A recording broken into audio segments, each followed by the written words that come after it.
ஜானகி சஞ்சய் சீரியலில் நாளைக்கு ஒரு சூப்பரான எபிசோட் வந்திருக்கு. அதுக்கு முன்னாடி வீடியோ பிடிச்சிருக்குண்ணா எவ்வளோக்குள்ள பிடிக்குமோ அவ்வளோக்குள்ள லைக் பண்ணிட்டு பார்த்தா பேச கொஞ்சம் மோட்டிவேட்டிங்காக இருக்கும். ப்ளீஸ் பார்த்து சப்போர்ட் பண்ணுங்கள் ஃப்ரெண்ட்ஸ்.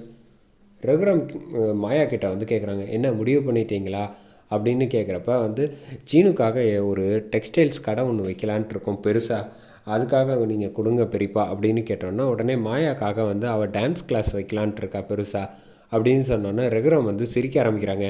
இப்போ கூட வந்து 2 பேரும் வந்து விட்டு கொடுக்காம இருக்கீங்களே அப்படிங்கிற மாதிரி வந்து கேட்டோன்னே, சரி எல்லாரும் வீட்டில் இருக்க எல்லாருக்கும் கொடுத்துட்டீங்க, இந்த மாதிரி தனாக்காக எதுவுமே செய்யலையே அப்படின்னு சொன்னோன்னே, விருந்தாளியாக வந்திருக்காங்க இருந்தாலும் அவங்களும் நம்ம வீட்டில் தங்கியிருக்காங்க இல்லையா, அவங்களுக்காக நம்ம ஏதாவது செய்யணும், என்ன வேணும் கேளு தானா அப்படின்னு ரகுராம் கேட்குறாங்க. கேட்ட உடனே எனக்கு உங்ககிட்ட இருந்து கேட்குறது ஒன்றே ஒன்று தான், என்னையும் கதிரையும் மனசார வந்து ஏற்றுக்கங்க, உங்கள் காசு பணம்லாம் எனக்கு ஒன்றும் தேவை கிடையாது அப்படிங்கிற மாதிரி வந்து சொல்லிவிட்டு இந்த பக்கம் தனா வந்து போயிடுறாங்க.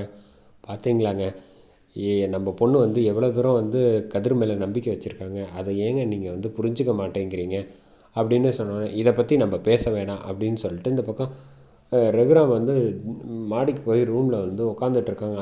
பார்வதி புத்திசாலித்தனமாக ஒரு ஐடியா வந்து பண்ணுறாங்க. இவங்கக்கிட்ட இப்படியே பேசிக்கிட்டு இருந்தால் சரியாக வராது அப்படின்னு சொல்லிட்டு ஒரு குடுகுடுப்புக்காரங்கிட்ட வந்து போய் பார்வதி முதல்ல வந்து காசை கொடுக்குறாங்க. கொடுத்துட்டு இந்த மாதிரி வீட்டில் வந்து ஒரு நான் சொல்கிறத எல்லாத்தையும் வந்து சொல்லிடு வச்சுக்க அப்படின்னு சொல்லிட்டு ஒரு 1000 ரூபா காசை கொடுத்துட்டு இந்த பக்கம் வந்துடுறாங்க.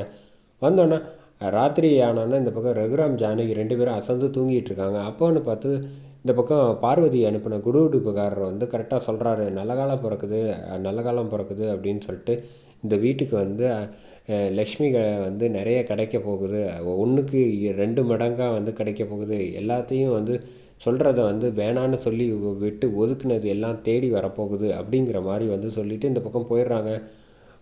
பத்மா வந்து அப்படியே யோசிச்சுட்டு இருக்காங்க, என்ன நம்ம சொன்ன ஆள் வந்து நம்ம கா சொல்கிற விஷயம் எதுவுமே சொல்லாமல் அவன் மாட்டுக்கு வந்து மொட்டையாக சொல்லிட்டு போகிறானே, இது வந்து சரி கிடையாதே அப்படின்னு சொல்லிட்டு இந்த பக்கம் பக்கத்தில் யாரும் இல்லைன்னு தெரிஞ்சவொடனே இந்த பக்கம் வேகமாக மாடிப்படியிலேருந்து இறங்கி இந்த பக்கம் கரெக்டாக போய் பார்க்குறாங்க. போய் பார்த்தா வந்து அங்கே குடுகுடுப்புக்காரர் நின்னோடனே செம கோவத்தில் வந்து பத்மா வந்து சத்தம் போடுறாங்க, என்னையா காசை வாங்கினது மட்டும் இல்லாமல் நான் எவ்வளோ கஷ்டப்பட்டு திட்டம் போட்டு கொடுத்துருக்கேன், நீ மாட்டுக்கு வந்து இஷ்டத்துக்கு வந்து மொட்டையாக சொல்லிட்டு போனால் அர்த்தம், நான் சொல்லி கொடுத்த எதுவுமே வந்து நீ சொல்லலையே டைலாக்லாம் அப்படின்னு சொன்னோன்னா டக்குன்னு திரும்புகிறாங்க. திரும்பி பார்த்தோன்னா வந்து ஏன் காலையில் வந்து வித்தியாசமாக இருந்தால் இப்போ வந்து பார்த்தா வேற ஆள் வந்திருக்கேன், காலைல நான் காசு கொடுத்தல அந்த ஆள் எங்கே இருக்கான் அப்படின்னு கேட்டோன்னே இந்த பக்கம் வந்து மீசையை வந்து டக்குன்னு எடுத்துகிட்டு தலைப்பாக்க எல்லாத்தையும் எடுக்கிறாங்க. எடுத்துகிட்டு பார்த்தா மணி இருக்காங்க. ஆக கையும் களவுமா வந்து இப்படி மாட்டிக்கிட்டோமே, என்ன செய்கிறதுன்னு தெரியாமல் வந்து பத்மா வந்து முழிக்கிறாங்க.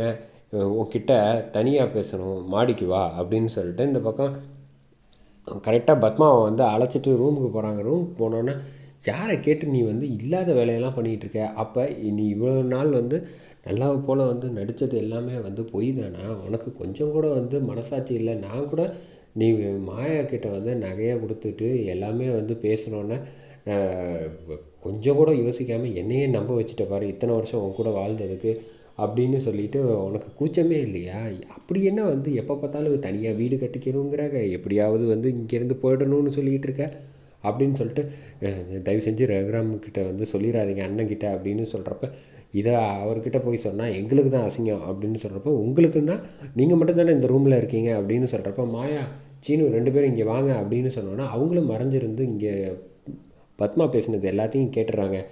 நான் கொஞ்சம் கூட வந்து நினச்சி பார்க்கல, அப்போ இவ்வளோ நேரம் பேசுனது இவ்வளோ நாள் எல்லாமே நாடகமாமா அப்படின்னு சொல்லிட்டு சீனு வந்து கேட்குறாங்க.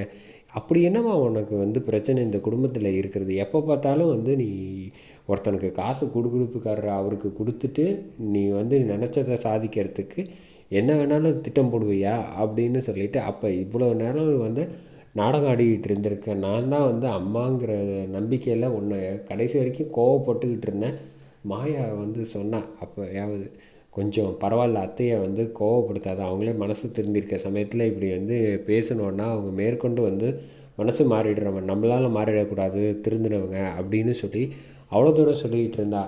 அப்படி இருக்கும்போது வந்து அத்தை உங்கள் மேலே வந்து வச்சுருந்த நம்பிக்கையை வந்து நீங்கள் எவ்வளோ சுலபமாக என்னை வந்து ஏமாற்ற பார்த்துருக்கீங்கல்ல, ஆனால் மணி மாமா தான் வந்து சொன்னாங்க, நிச்சயமாக வந்து நீங்கள்லாம் திருந்தவே மாட்டீங்க, எனக்கு உன் மேலே சந்தேகமாக இருக்குது அப்படிங்கிற மாதிரி திரும்ப திரும்ப சொல்லிகிட்டு இருந்தாங்க. நான் எல்லாருக்கிட்டேயும் உங்களுக்காக வந்து ஆதரவாக சப்போர்ட் பண்ணி பேசிக்கிட்டு இருந்தேன். நீங்கள் இப்படி வந்து முகத்தில் கரிய பூசுகிற அளவுக்கு இப்படி ஒரு காரியத்தை பண்ணியிருக்கீங்களே, இந்த வீட்டில் உங்களுக்கு என்ன குறை வச்சாங்க, எதுக்காக வந்து இப்படிலாம் வந்து செஞ்சுக்கிட்டு இருக்கீங்க அப்படிங்கிற மாதிரி இந்த பக்கம் வந்து மாயா பேசணுன்னே பதில் பேச முடியாமல் மாட்டிக்கிட்டு முழிக்கிறாங்க. மணிக்கு செம கோவம் வந்துடுதுன்னே சொல்லலாம். பலார்னு வந்து அடிக்க வந்து போகிறாங்க. உடனே விடுங்க, எ- எதுக்காக வந்து மாமா அவங்கள இப்போ அடிக்கிறீங்க, இனிமே அடிக்க போய் ஒன்றும் ஆக போகிறது கிடையாது. இனிமே அவங்க நினச்சி தனியாக வீடு வேணும் அது இதுன்னு கேட்குறாங்கல்ல, அதெல்லாம் வந்து செய்யாமல் நம்ம கூட இருந்தால் தான் நம்மளோட பலங்கிறத அவங்களுக்கு புரிய வைக்கணும் அப்படிங்கிறாங்க. அதோட முடியுது.